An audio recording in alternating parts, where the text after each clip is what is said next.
Good evening, everyone. Welcome to the channel. Before I begin, here are my disclaimers. Today I am going to give you an update about Nine Dragons Paper Holdings Limited interim report.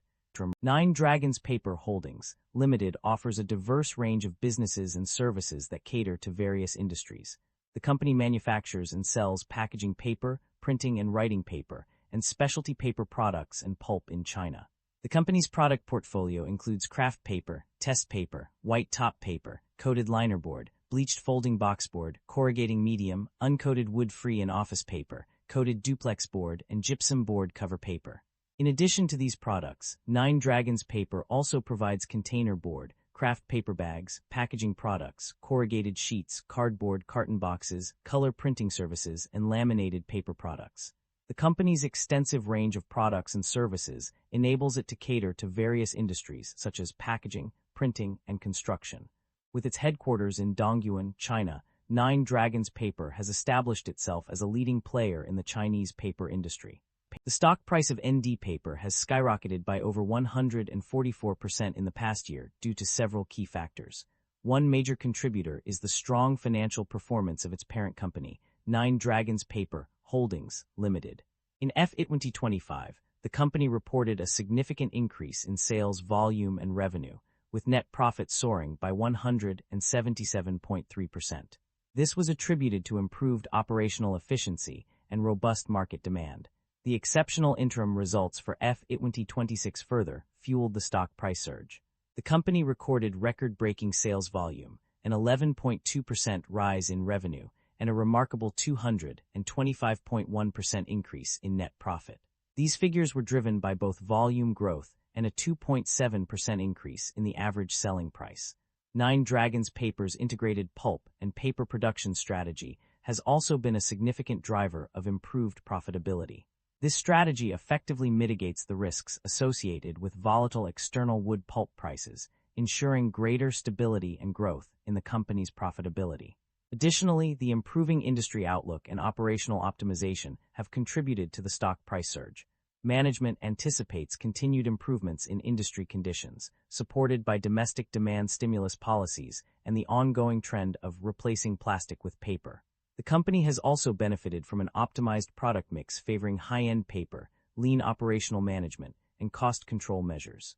The restart of U.S. mill operations at ND Paper's Byron, Wisconsin mill has further signaled a strategic effort to meet market needs and enhance production capacity. This move is expected to capitalize on the growing demand for packaging products and contribute to the company's continued growth and profitability.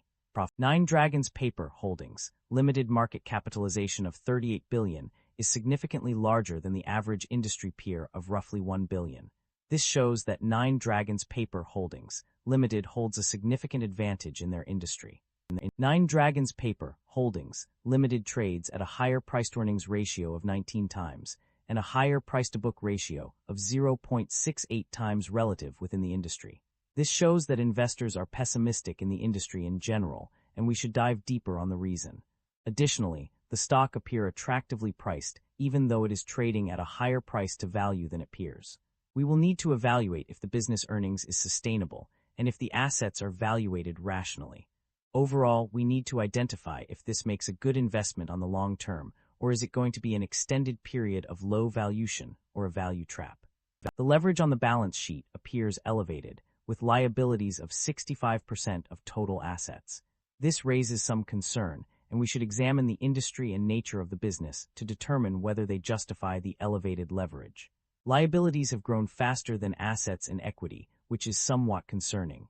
However, asset growth remains positive, suggesting management may be temporarily leveraging liabilities to fund expansion. Shareholder equity has grown consistently, but operating income growth is weak or inconsistent. Equity expansion may be driven by financing activities rather than core business profitability. The share count has remained broadly unchanged, indicating no significant dilution or buyback activity over the past 5 years. The income statement shows that the company have been growing its revenue annually, but the operating income have not been increasing.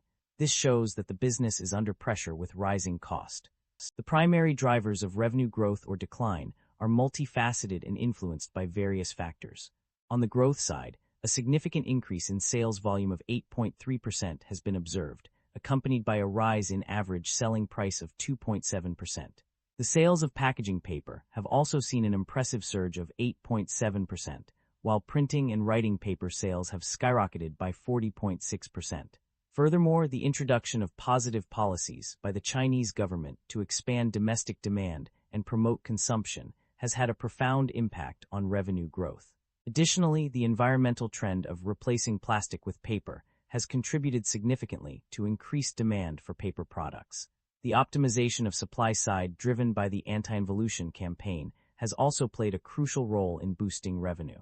On the other hand, the primary drivers of revenue decline are largely attributed to a decrease in sales volume of coated duplex board, which has seen a decline of 2.2%.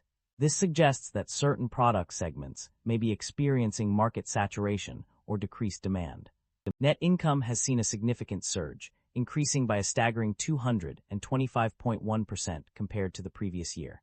This substantial growth can be attributed to a combination of factors, primarily driven by an increase in revenue and gross profit margins.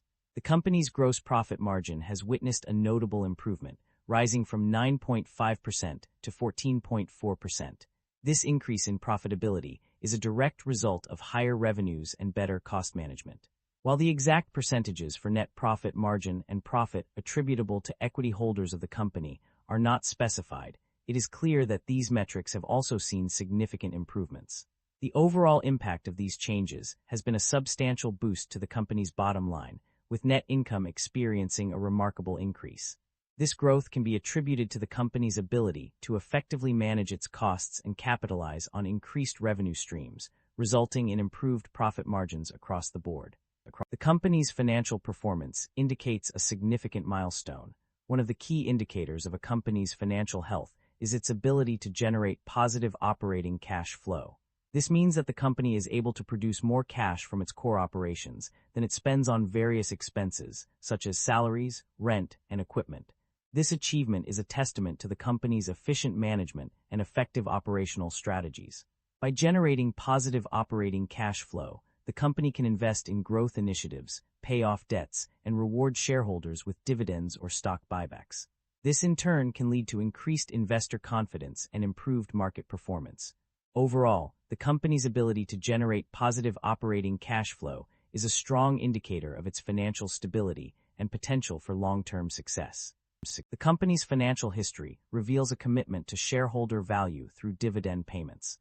As stated on page 12 of the report, the company has indeed paid dividends, demonstrating its dedication to rewarding investors for their loyalty and trust in the organization.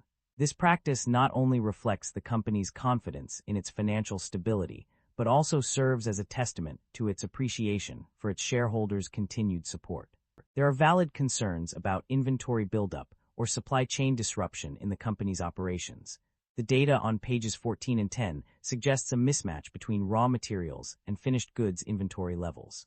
On page 14, an increase in raw materials inventory by 9.3% is accompanied by a decrease of 13.1% in finished goods inventory, indicating potential bottlenecks or inefficiencies in the production process.